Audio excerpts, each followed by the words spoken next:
এই কাঁড়ালের বাসটায় আবারও কাঁড়ালের দা দৌড়ই আইছি। পরান্ডার দ্বার তো আকুপাকু হরে পরান্ডার মধ্যে যে যদি লইয়া যায়, কারণ আস্তে আস্তে তো বড় হইতে আছে। এই যে বাঘের বাঘ যা পামু, দুইটা একটা যা সুরের চোরা বাঘ যা পামু, হ্যাঁ যদি গৃহস্থে লইয়া যায় পরান্ডার মধ্যে আকুপাকু হরে, এর লেগে আবারও আইছি দৌড়ে। কারণ আল্লাহর তো 30টা দিন তো পড়ি দিয়ে রাখে, এই পর যদি হেরা লইয়া যায় এই পরান্ডার মধ্যে তো হাউ থাউ ধরে, এই হের লেগে দৌড়ই আইছি।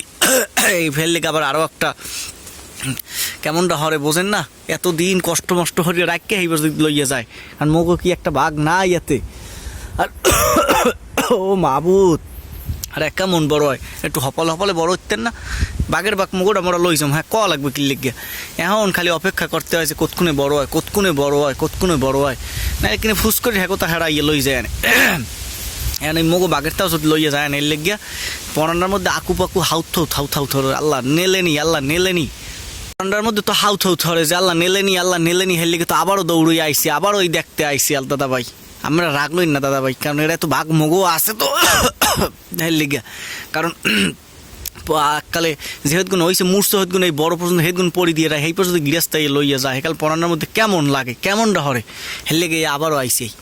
এই আরে মত হপালে বড় হপালে বড় আল্লাহ আপনি হপালে বড় বানাই দেন। মগো বাঘের ডাজন মোরা হপালে লই যেতেরি কোনো ই নেই।